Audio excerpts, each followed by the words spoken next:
Hi everyone, അപ്പോൾ first test കഴിഞ്ഞു. ആ ടെസ്റ്റിൽ ഒരുപാട് പേർക്ക് 100% മാർക്ക് കിട്ടി എന്നാണ് പ്രതീക്ഷിക്കുന്നത്. ഇനി നെക്സ്റ്റ് ടെസ്റ്റാണ് നടക്കാൻ പോകുന്നത്. ഓക്കെ, ഇതാദ്യമായിട്ടാണ് ഈ വീഡിയോ കാണുന്നതെങ്കിൽ ഇതിന് മുമ്പ് നടന്ന വീഡിയോ കൂടെ കാണാം. ഓക്കെ, അപ്പോൾ നമ്മൾ പ്രിലിംസ് എക്സാം വരുന്നതിന് മുമ്പ് തന്നെ, അതിന് പോകുന്നതിന് മുമ്പ് തന്നെ അത് പാസ്സാകുമോ ഇല്ലേ എന്ന് അറിയാൻ വേണ്ടിയിട്ടുള്ള ഒരു ടെസ്റ്റാണ് ഇവിടെ നടക്കുന്നത്. എല്ലാ ദിവസവും നിങ്ങൾക്ക് പഠിക്കാൻ വേണ്ടി കുറച്ച് ക്വസ്റ്റ്യൻസ് തരും. അടുത്ത ദിവസം തന്നെ ടെസ്റ്റ് നടക്കും. ആ ടെസ്റ്റിൽ നിങ്ങൾക്ക് 100% മാർക്ക് കിട്ടിക്കഴിഞ്ഞാൽ നിങ്ങൾ പ്രിലിംസ് പാസ്സായി എന്ന കാര്യം ഓർക്കുക. ഓക്കെ, ഒരു ടെസ്റ്റിൻ്റെ കാര്യമല്ല, വീണ്ടും പറയാണ്, എല്ലാ ടെസ്റ്റുകൾക്കും ഇനി അങ്ങോട്ട് നടക്കുന്ന ഈ ഫസ്റ്റ് ടെസ്റ്റ് മുതൽ കഴിഞ്ഞ ടെസ്റ്റ് മുതലുള്ള എല്ലാ ടെസ്റ്റുകൾക്കും നിങ്ങൾക്ക് 100% മാർക്ക് കിട്ടിക്കഴിഞ്ഞാൽ നിങ്ങൾ പ്രിലിംസ് എക്സാം പാസ്സായി. ഇനി 100% മാർക്ക് കിട്ടാത്തവർ കൂടുതൽ ശ്രദ്ധിച്ച് കൂടുതൽ സീരിയസ് ആയിട്ട് ഇരുന്ന് പഠിക്കാൻ ശ്രമിക്കുക, എന്നാൽ നിങ്ങൾക്കും പാസ്സാകാം. അപ്പോൾ ഫസ്റ്റ് ക്വസ്റ്റ്യൻ, ഇന്നത്തെ ഫസ്റ്റ് ക്വസ്റ്റ്യൻ നോക്കാം. ബംഗാൾ വിഭജനം പ്രഖ്യാപിച്ച വർഷം. ബംഗാൾ വിഭജനം പ്രഖ്യാപിച്ച വർഷമാണ് 1905 ജൂലൈ 20. ബംഗാൾ വിഭജനം പ്രഖ്യാപിച്ച വർഷമാണ് 1905 ജൂലൈ 20. നെക്സ്റ്റ് ക്വസ്റ്റ്യൻ, ബംഗാൾ വിഭജനം പ്രഖ്യാപിച്ച വൈസ്രോയ് കേഴ്സൺ പ്രഭുവാണ്. ബംഗാൾ വിഭജനം പ്രഖ്യാപിച്ച വൈസ്രോയ് കേഴ്സൺ പ്രഭുവാണ്. ബംഗാൾ വിഭജനം നിലവിൽ വന്നത് 1905 ഒക്ടോബർ 16. പ്രഖ്യാപിച്ചത് ജൂലൈ 20, 1905. എന്നാൽ വിഭജനം നിലവിൽ വന്നത് ഒക്ടോബർ 16 1905. ഇനി ബംഗാൾ വിഭജനം നിലവിൽ വരുമ്പോൾ വൈസ്രോയ് മിൻറ്റോ രണ്ടാമനായിരുന്നു. ഓക്കെ, പ്രഖ്യാപിച്ചത് കേഴ്സൺ പ്രഭുവാണ്. എന്നാൽ നിലവിൽ വരുമ്പോൾ ആരാണെന്ന് ചോദിച്ചാൽ മിൻറ്റോ രണ്ടാമനാണ്. ഇതെല്ലാം നമ്മൾ വൈസ്രോയ്മാരുടെ ക്ലാസ് എടുക്കുമ്പോൾ വളരെ ഈസി ആയിട്ട് ട്രിക്കുകളിലൂടെ, ചിത്രങ്ങളിലൂടെ, കഥകളിലൂടെ എല്ലാം പഠിച്ചതാണ്. അപ്പോൾ ആ വീഡിയോസ് കാണാത്തവരെല്ലാം ആ വീഡിയോസും കൂടെ കാണാതെ നിങ്ങൾക്ക് വളരെ ഉപകാരപ്പെടും. ഓക്കെ, പലരും പറയുന്നത് വൈസ്രോയ്മാരെന്ന ഭാഗം സിലബസിൽ ഇല്ല എന്നാണ്. പക്ഷേ സിലബസിൽ പല ഭാഗത്തും SCRT ടെക്സ്റ്റ് ബുക്കുകളിൽ ഇങ്ങനെയുള്ള ചോദ്യങ്ങൾ കാണുന്നുണ്ട്. അപ്പോൾ വൈസ്രോയ്മാരെക്കുറിച്ചും ഗവർണർ ജനറൽമാരെക്കുറിച്ചും എല്ലാം അറിഞ്ഞു വെക്കുന്നത് വളരെ നല്ലതാണ്. അപ്പോൾ ആ വീഡിയോസ് ഒന്ന് കാണുക. നെക്സ്റ്റ് ക്വസ്റ്റ്യൻ, ബംഗാൾ വിഭജന സമയത്ത് INC പ്രസിഡന്റ് ആരായിരുന്നു? ഗോപാലകൃഷ്ണ ഗോഖലെയായിരുന്നു ബംഗാൾ വിഭജന സമയത്ത് INCയുടെ പ്രസിഡന്റ്. ബംഗാൾ വിഭജനത്തിനെതിരെ ഉയർത്തിയ മുദ്രാവാക്യമാണ് വന്ദേ മാതരം. ഓക്കെ, ബംഗാൾ വിഭജനത്തിനെതിരെ ഉയർത്തിയ മുദ്രാവാക്യമാണ് വന്ദേ മാതരം. ഇനി അടുത്തത്, ബംഗാൾ വിഭജനം റദ്ദ് ചെയ്ത വൈസ്രോയ് ആണ് ഹാർഡിഞ്ച് രണ്ടാമൻ. ഓക്കെ, ബംഗാൾ വിഭജനം റദ്ദ് ചെയ്ത വൈസ്രോയ് ഹാർഡിഞ്ച് രണ്ടാമനാണ്. ബംഗാൾ വിഭജനം നിലവിൽ വരുമ്പോൾ മിൻറ്റോ രണ്ടാമനായിരുന്നു. എന്നാൽ ബംഗാൾ വിഭജനം റദ്ദ് ചെയ്തപ്പോൾ വൈസ്രോയ് ഹാർഡിഞ്ച് രണ്ടാമനായിരുന്നു. അടുത്തത്, ബംഗാൾ വിഭജനം റദ്ദാക്കിയ സമയത്തെ INC പ്രസിഡന്റ് BR ദറാണ്. റദ്ദ് ചെയ്തപ്പോൾ ദറായിരുന്നു INCയുടെ പ്രസിഡന്റ്. ബംഗാൾ വിഭജന സമയത്ത് പ്രസിഡന്റ് ആരാണെന്ന് ചോദിച്ചാൽ ഗോപാലകൃഷ്ണ ഗോഖലെയാണ്. എന്നാൽ ബംഗാൾ വിഭജനം റദ്ദാക്കിയ സമയത്തത് BN ദറാണ്. അടുത്ത നോക്കാം. ഒക്ടോബർ 16 രക്ഷാബന്ധൻ ദിനമായി ആചരിക്കാൻ ആഹ്വാനം ചെയ്തത് രവീന്ദ്രനാഥ ടാഗോറാണ്. ഒക്ടോബർ 16 പ്രത്യേകത എന്താണ് നമ്മൾ പഠിച്ചത്? ബംഗാൾ വിഭജനം നിലവിൽ വന്നതാണ് ഒക്ടോബർ 16 അല്ലേ? 1905 ഒക്ടോബർ 16 ബംഗാൾ വിഭജനം നിലവിൽ വന്നത്. അപ്പോൾ ആ ഒക്ടോബർ 16 രക്ഷാബന്ധൻ ദിനമായി ആചരിക്കാൻ വേണ്ടിയിട്ട് ആര് ആഹ്വാനം ചെയ്തത്? രവീന്ദ്രനാഥ ടാഗോർ ആഹ്വാനം ചെയ്തത്. ഇനി അടുത്തത്, ബംഗാൾ വിഭജനത്തിനെതിരെ നടന്ന സ്വദേശി പ്രസ്ഥാന കാലത്തെ അമർ സോനാർ ബംഗാൾ എന്ന ഗാനം രചിച്ചതും രവീന്ദ്രനാഥ ടാഗോറാണ്.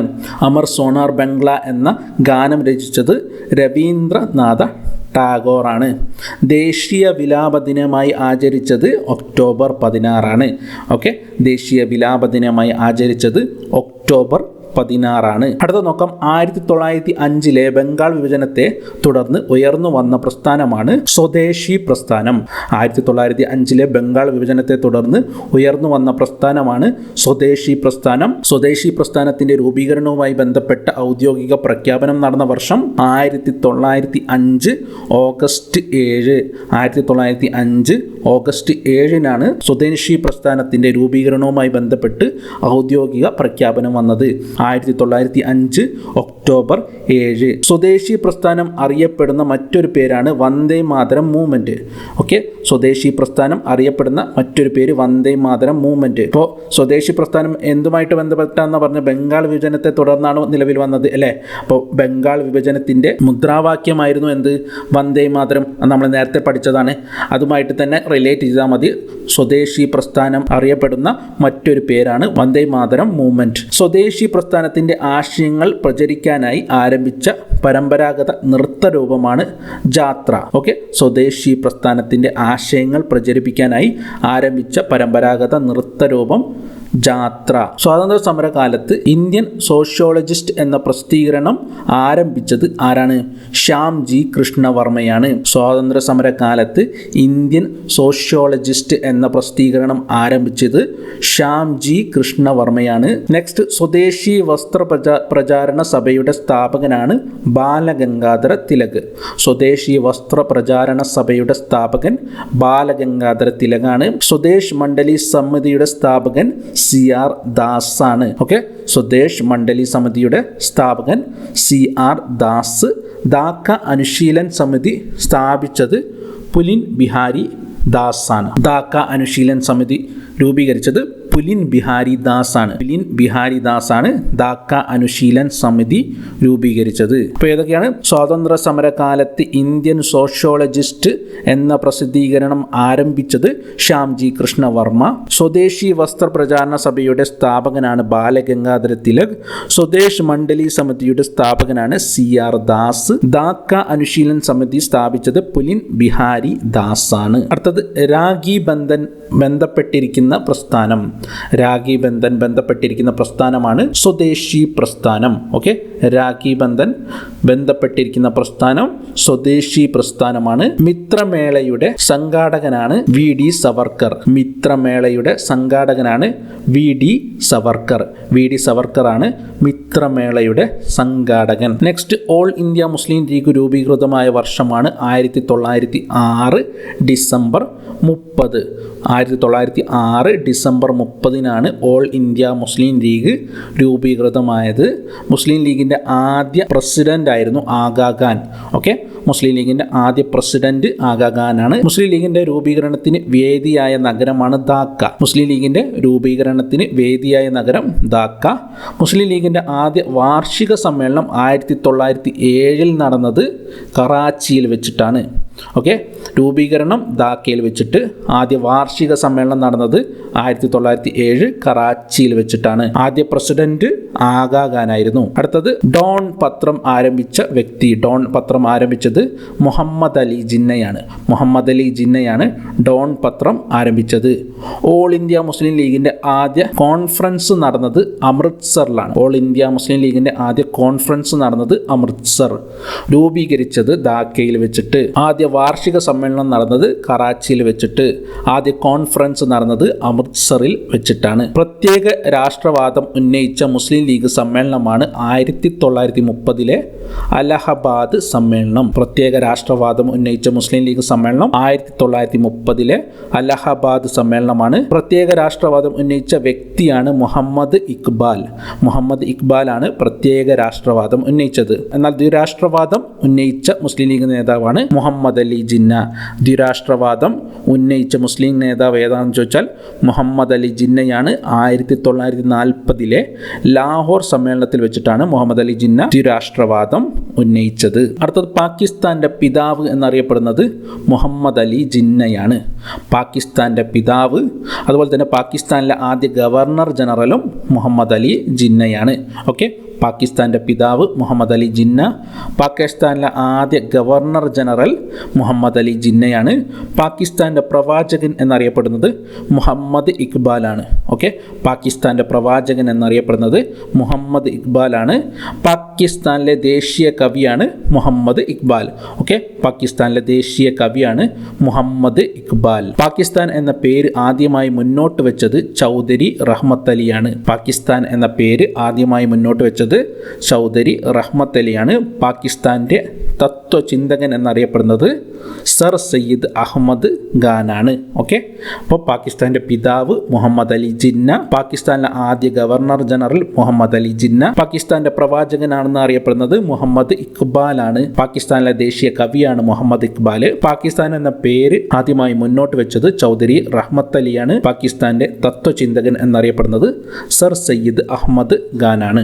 അടുത്ത നോക്കാം, പാകിസ്ഥാനിലെ ആദ്യ പ്രധാനമന്ത്രിയാണ് ലിയാഖത്ത് അലി ഖാൻ. ഗവർണർ ജനറൽ ആരാണ്? മുഹമ്മദ് അലി ജിന്നയാണ്. എന്നാൽ ആദ്യ പ്രധാനമന്ത്രി ലിയാഖത്ത് അലി ഖാനാണ്. പാകിസ്ഥാനിലെ ആദ്യ പ്രസിഡന്റ് സിക്കന്ദർ മിർസയാണ് പാകിസ്ഥാനിലെ ആദ്യ പ്രസിഡന്റ്. പ്രധാനമന്ത്രി ലിയാഖത്ത് അലി ഖാൻ, പ്രസിഡന്റ് സിക്കന്ദർ മിർസ. 1914 സേവാസമിതി സ്ഥാപിച്ച വ്യക്തിയാണ് എച്ച് എൻ കുൻസ്രു ആണ് സേവാസമിതി സ്ഥാപിച്ചത്. വർഷം 1914. 1907 സമ്മേളനത്തിൽ മിതവാദികളും തീവ്ര ദേശീയവാദികളും തമ്മിലുള്ള പ്രധാന അഭിപ്രായ വ്യത്യാസത്തിന് കാരണമായ സമരമാണ് സ്വരാജ്. ഓക്കെ, സ്വരാജ് സമരമാണ് 1907 മിതവാദികളും തീവ്ര ദേശീയവാദികളും തമ്മിലുള്ള പ്രധാന അഭിപ്രായ വ്യത്യാസത്തിന് കാരണമായ സമരം. മുഹമ്മദ് അലി ജിന്നയെ ഹിന്ദു മുസ്ലിം ഐക്യതയുടെ പ്രതിപുരുഷൻ എന്ന് വിശേഷിപ്പിച്ച വ്യക്തിയാണ് സരോജിനി നായിഡു. ഓക്കെ, മുഹമ്മദ് അലി ജിന്നയെ ഹിന്ദു മുസ്ലിം ഐക്യതയുടെ പ്രതിപുരുഷൻ എന്ന് വിശേഷിപ്പിച്ചത് സരോജിനി നായിഡു ആണ്. അടുത്തത്, മുസ്ലിം വിഭാഗങ്ങൾക്ക് ആദ്യമായി പ്രത്യേക മണ്ഡലം അനുവദിച്ച ഭരണഘടനാ പരിഷ്കാരമാണ് മിൻറ്റോ മോർലി ഭരണ പരിഷ്കാരം. ഓക്കെ, മിൻറ്റോ മോർലി ഭരണ പരിഷ്കാരം അല്ലെങ്കിൽ Indian council act 1909. Okay, Indian council act 1909 ആണ്. അത് തന്നെയാണ് മിൻറ്റോ മോർലി ഭരണ പരിഷ്കാരം എന്നറിയപ്പെടുന്നത്. മുസ്ലിം വിഭാഗങ്ങൾക്ക് ആദ്യമായി പ്രത്യേക മണ്ഡലം അനുവദിച്ച ഭരണ പരിഷ്കാരമാണ് മിൻറ്റോ മോർലി ഭരണ പരിഷ്കാരം. ഗവർണർ ജനറലിന്റെ എക്സിക്യൂട്ടീവ് കൗൺസിലിലേക്ക് നിയമിതനായ ആദ്യ ഇന്ത്യക്കാരനാണ് SP സിൻഹ. ഗവർണർ ജനറലിന്റെ എക്സിക്യൂട്ടീവ് കൗൺസിലിലേക്ക് നിയമിതനായ ആദ്യ ഇന്ത്യക്കാരൻ SP സിൻഹയാണ്. 1913 അമേരിക്കൻ ഐക്യനാടുകളിൽ ഗദ്ദാർ പാർട്ടി രൂപീകരിച്ചത് ലാലാ ഹർദയാലാണ്. അമേരിക്കൻ ഐക്യനാടുകളിൽ ഗദ്ദാർ പാർട്ടി രൂപീകരിച്ചത് ലാലാ ഹർദയാലാണ്. 46ാമത്തെ ക്വസ്റ്റ്യൻ നോക്കാം. ഗദ്ദാർ പാർട്ടിയുടെ ആസ്ഥാനം സ്ഥിതി ചെയ്യുന്നത് സാൻ ഫ്രാൻസിസ്കോയിലാണ്. അമേരിക്കയിലെ സാൻ ഫ്രാൻസിസ്കോയിലാണ് ഗദ്ദാർ പാർട്ടിയുടെ ആസ്ഥാനം സ്ഥിതി ചെയ്യുന്നത്. ഗദ്ദാർ പാർട്ടിയുടെ സ്ഥാപക പ്രസിഡന്റാണ് സോഹൻ സിംഗ് ബക്നയാണ് ഗദ്ദാർ പാർട്ടിയുടെ സ്ഥാപക പ്രസിഡന്റ്. ഓക്കെ, സോഹൻ സിംഗ് ബക്ന. ഗദ്ദാർ പാർട്ടിയുടെ ആദ്യ ജനറൽ സെക്രട്ടറിയാണ് ലാലാ ഹർദയാൽ. ഗദ്ദാർ പാർട്ടിയുടെ ആദ്യ പ്രസിഡന്റ് അല്ലെങ്കിൽ സ്ഥാപക പ്രസിഡന്റ് സോഹൻ സിംഗ് ബക്നയാണ്. എന്നാൽ ഗദ്ദാർ പാർട്ടിയുടെ ആദ്യ ജനറൽ സെക്രട്ടറിയാണ് ലാലാ ഹർദയാൽ. ലാലാ ഹർദയാലിന്റെ രാഷ്ട്രീയ ഗുരുവാണ് ലാലാ ലജ്പത് റായ്. ഓക്കെ, ലാലാ ഹർദയാലിന്റെ രാഷ്ട്രീയ ഗുരു ലാലാ ലജ്പത് റായ് ആണ്. ഗദ്ദാർ പാർട്ടി പ്രസിദ്ധീകരിച്ച ലഘുലേഖയാണ് ഗദ്ദാർ. ഓക്കെ, ഗദ്ദാർ പാർട്ടി പ്രസിദ്ധീകരിച്ച ലഘുലേഖ ഗദ്ദാർ. കോമതകമാരു പ്രക്ഷോഭം ഏത് സംഘടനയുമായി ബന്ധപ്പെട്ടിരിക്കുന്നു? 1914 നടന്ന കോമതകമാരു പ്രക്ഷോഭം ഏത് സംഘടനയുമായി ബന്ധപ്പെട്ടിരിക്കുന്നു? ഗദ്ദാർ പാർട്ടിയുമായിട്ടാണ് ബന്ധപ്പെട്ടിരിക്കുന്നത്. ഓക്കെ, കോമതകമാരു പ്രക്ഷോഭം ബന്ധപ്പെട്ടിരിക്കുന്നത് ഗദ്ദാർ പാർട്ടിയുമായിട്ടാണ്. 52ാമത്തെ ക്വസ്റ്റ്യൻ, അവസാനത്തെ ക്വസ്റ്റ്യൻ നോക്കാം. ഗദ്ദാർ പാർട്ടി പിരിച്ചുവിട്ട വർഷമാണ് 1948. 1913 നവംബർ 1 രൂപീകരിച്ചു. 1948 ഗദ്ദാർ പാർട്ടി പിരിച്ചുവിടുകയും ചെയ്തു. ഗദ്ദാർ പാർട്ടിയുടെ സ്ഥാപക പ്രസിഡന്റ് സോഹൻ സിംഗ് ബക്നയാണ്. ഗദ്ദാർ പാർട്ടിയുടെ ആസ്ഥാനം സാൻ ഫ്രാൻസിസ്കോയിലാണ്. ഗദ്ദാർ പാർട്ടിയുടെ ആദ്യ ജനറൽ സെക്രട്ടറിയാണ് ലാലാ ഹർദയാൽ. ലാലാ ഹർദയാലിന്റെ രാഷ്ട്രീയ ഗുരു ലാലാ ലജ്പത് റായ്. ഗദ്ദാർ പാർട്ടി പ്രസിദ്ധീകരിച്ച ലഘുലേഖയാണ് ഗദ്ദാർ. അപ്പോൾ ഇത്രയും ക്വസ്റ്റ്യൻസ് ആണ് നിങ്ങൾക്ക് നാളത്തേക്ക് പഠിച്ചു വെക്കാനുള്ളത്. അപ്പം നാളേക്ക് ഈ ക്വസ്റ്റ്യൻസ് എല്ലാം പഠിച്ചു വെക്കുക. ടെസ്റ്റ് നടത്തും. ടെസ്റ്റിന് നിങ്ങൾക്ക് 100% മാർക്ക് ലഭിക്കാൻ വേണ്ടി ശ്രമിക്കുക. ഓക്കെ, അപ്പോൾ നമുക്ക് നെക്സ്റ്റ് ക്ലാസ്സിൽ കാണാം. Thank you.